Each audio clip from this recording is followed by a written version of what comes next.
രാധാസമേതനായ കൃഷ്ണനെയാണ് ഈ ഭാഗവതത്തിൽ നമുക്ക് കാണാനായിട്ട് സാധിക്കുക. രാധാസഹായം അതിസുന്ദരമന്ദഹാസം. അതിസുന്ദരമന്ദഹാസം.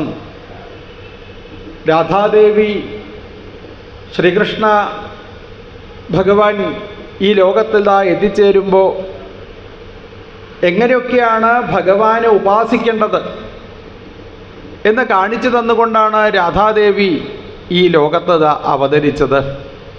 വൃഷഭാനുവിൻ്റെ പുത്രിയായിട്ടാണ് രാധാദേവി അവതരിച്ചത്.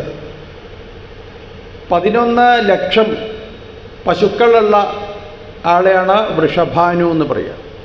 9 ലക്ഷം പശുക്കൾ ഉണ്ടായിക്കഴിഞ്ഞാൽ അയാളാണ് നന്ദൻ എന്നതാ പറയും. അപ്പോൾ നന്ദഗോപരുടെ പുത്രനായിട്ടാണ് കൃഷ്ണൻ അവതരിച്ചത്.